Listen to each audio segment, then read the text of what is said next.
lovely people, this is Kitten here from the Kitten and the Goat, bringing you your monthly walkthrough of our free pattern. If you're on our email list, you will have had your email with the link with your pattern and the link to this walkthrough.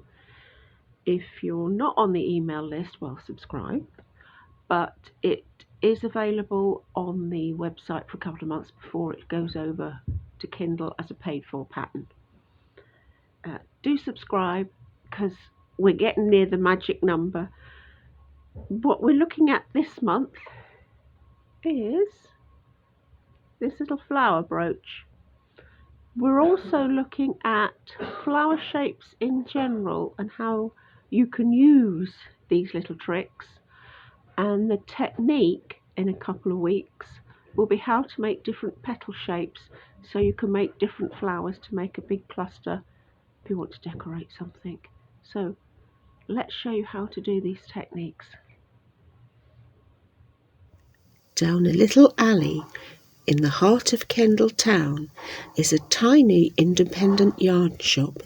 Welcome to the wonderful world of the Kitten and the Goat. Hello my lovely people. This is your free pattern for this month. We are making a flower brooch. I've chosen to make it in Wendy Supreme in the mustard colour.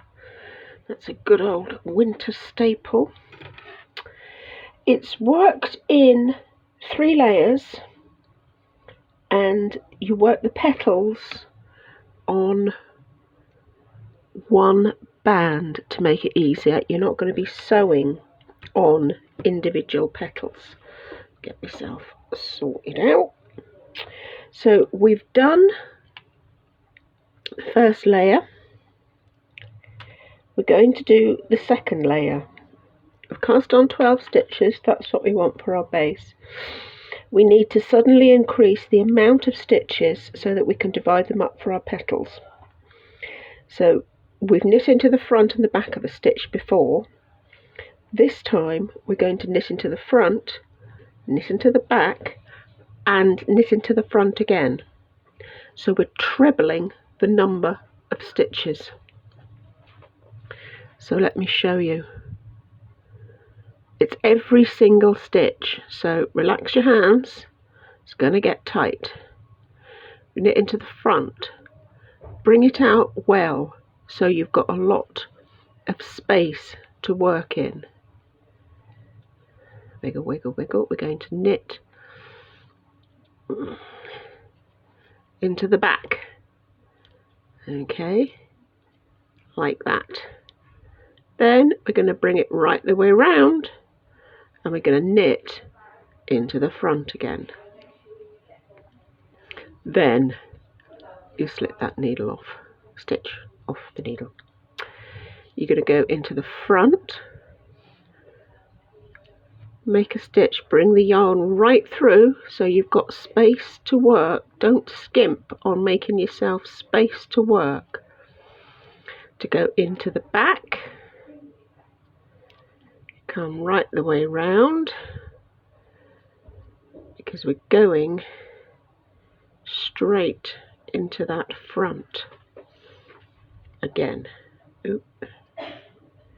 You're going to be using this thumb a lot for hanging on and moving things because, as I say, this gets quite tight. So we're going to go front, hang on to that with this so that it doesn't slip off. You're going to go round. This finger is going to tinker with this stitch so you can get right into the back there. Yeah, into the back. And then we're coming, hang on, push this out the way so it doesn't flick off the end of the needle.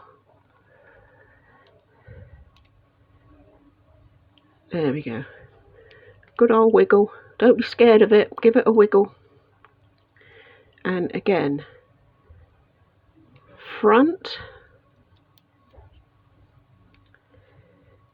round, and back, and front, like that.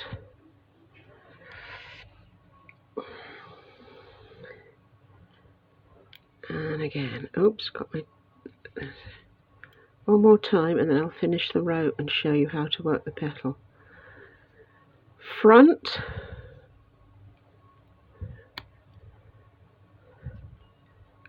back, remember to push that out the way, otherwise when you do that it'll scoot off the end. Front, there you go. Give it a wiggle. Don't be afraid of it. It's only you're not going to break anything. Make sure they sit nicely on the needle. I'm going to get to the end of the row, and then we'll show you how to work the petals.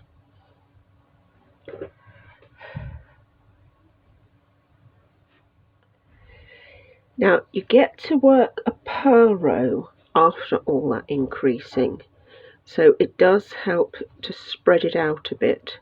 But you're only going to be working in small sections of this, so you don't have to cope with everything at once. All the petals are done the same.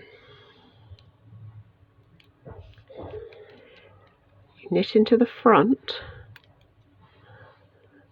and then into the back, because we're getting a bit of shaping on our petal. Then we're going to knit 4. 1, 2, 3, 4. Then we're going to knit the front and into the back. That is your first petal. So we're going to turn the work round, and we're just going to work on these. We're going to put a bit of length on our petal. I've got, what's he woofing at? I've got 3 rows. Eddie, shush! Rattly walker going down the alley.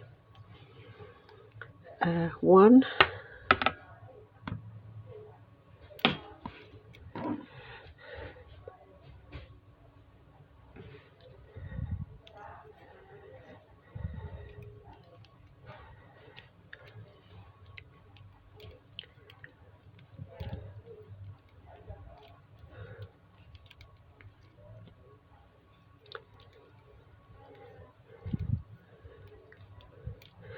'Don't worry that you're going to overshoot your petal.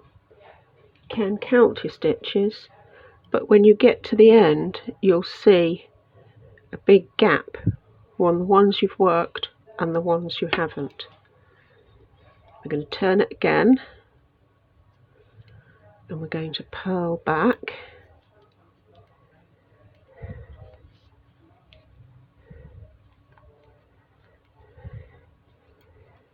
You can make these long bits if you want to do great big long straggly flowers. You can make these bits as long as you like. I've just made them 3 rows. These are kind of sort of roundy petals. And then we're going to shape the top.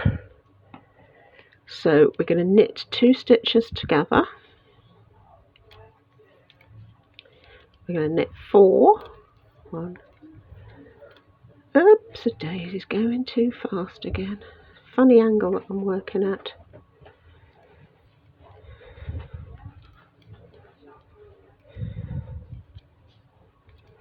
And knit the last 2 together. We're going to turn round.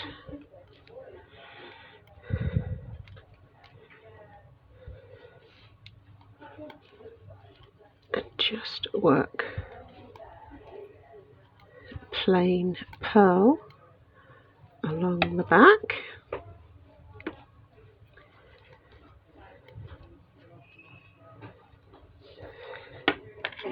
And we're going to turn, I'm going to carry on shaping the top. We're going to knit 2 together, knit 2, knit 2 together,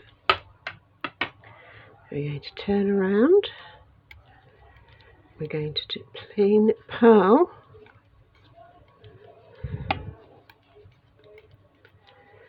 along the back. We are going to knit 2 together, knit 2 together, put them on the same stitch and knit 2 together. We are going to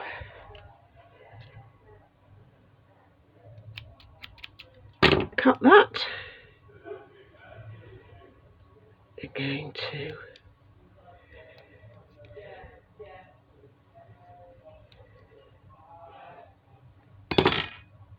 pull it through, tighten off, and there is your first little petal. And then literally all we do is we take our yarn and we start off again. So on the next stitch we're going to repeat the whole thing again. We're going to knit into the front,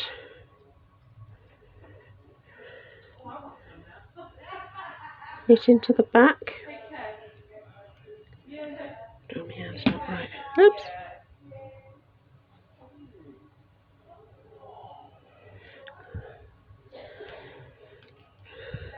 One, 2, 3, 4, knit into the front, knit into the back.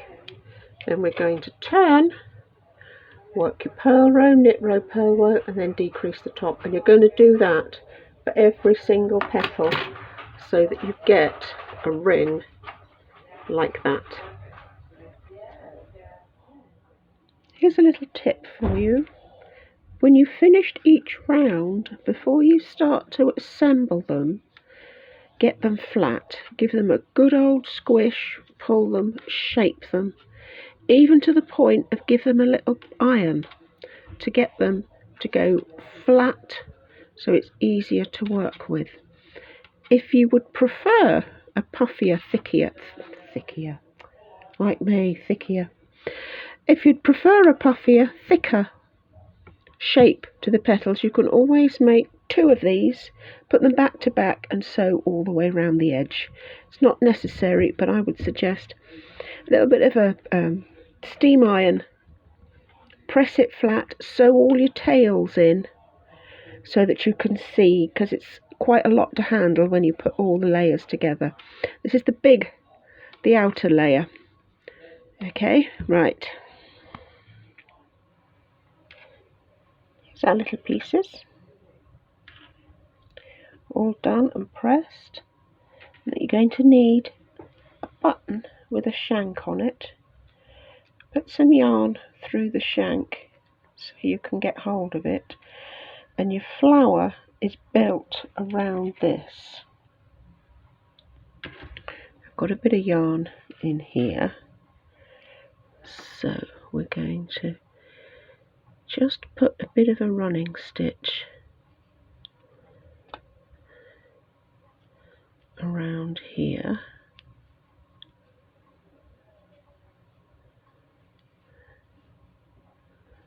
Like, oh, let's get it the right way around, shall we? Let's be really clever.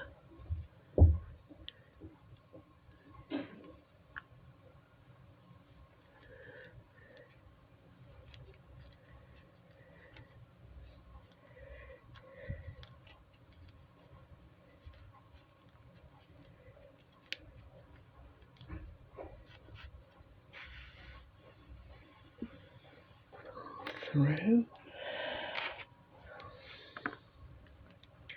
So your first one is going to go here.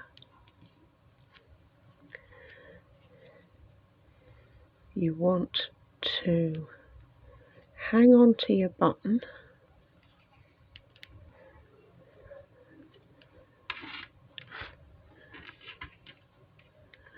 you want to tie a knot around here.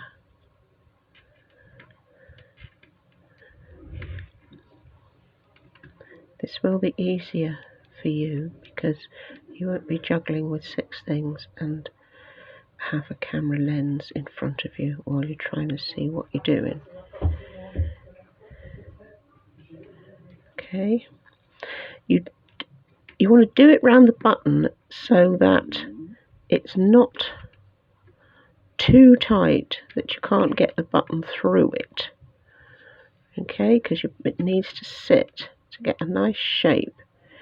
Sit around the button like that.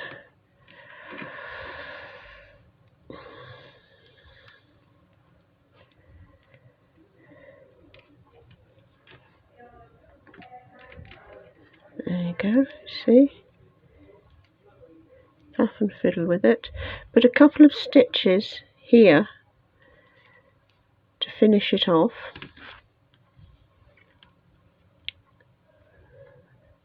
I'm hanging on to my button. You want to do the same thing with one of these. Put a running stitch through it. You put it around there. Now it's not quite as critical as you get it through the button, because as it thickens up, obviously it's going to back the button, but you do the same thing with that to gather it up round there. And the third one you can just gather it up by itself. Then you want to sew through so that your layers stay together. Okay, keep your button threads going through everything so that you can sew your felt patch on the back to put your brooch back on later. I'm going to put all these together because it's no good. I can't do it with a camera. I can't do it waving about in the air with a camera between me and it. So I'm going to do the same sort of thing with that, and then I'm going to finish. I'll show you what we get. Right, here we go. I can only apologise. My ends of my fingers are sore. Why do I do it like this? I don't know. This is how I do it. If you want to sew them into a round and glue everything together and then glue a button on or whatever, you do you. I'm not here to be judgy. I like to pull everything through, and then I use what's here to sew this on flat, and then to sew a brooch back or a safety pin on. That's as good. If you're going to put this straight on to a cushion or a hat, then obviously you can just take these straight through, sew it onto the back of the cushion. You can sew each individual layer onto the cushion or hat, spread it out and make a really attractive clump, and then you can pull and fluff, spread your leaves out, get them all in place however you like. Let's get that one out. You can make some of them a bit longer if you wanted to. There we go. Just tinker with it. Tinker with it. Oh, somehow I've got that. Oh no, that's... yeah, just that's it. Spread it all out. Have a good old fluff. Do them in any colour. You could do different layers, different colours. You could do the back layer green. You could do anything your little heart pleases. They're great fun individually as a smattering of decoration on something. So that is this month's pattern. Let's see some pretty fall flowers. Christmas poinsettia, how about that? How about that in reds with the back one? Ooh, that'd be fun. There we go.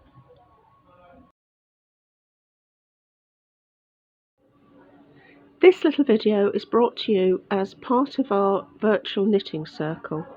If you join our email list, every month you will get a free knitting pattern pop through your email box, and that's it. You don't have to do any further action. You get a free pattern. I also upload on YouTube a little walkthrough of the pattern, various little tweaks twiddles and things you might need to know to make it easier for you. And a fortnight later, you get a technique video, usually builds on what we've just made, or it might be I discuss a design feature or something like that, just to build your knowledge bank and help you.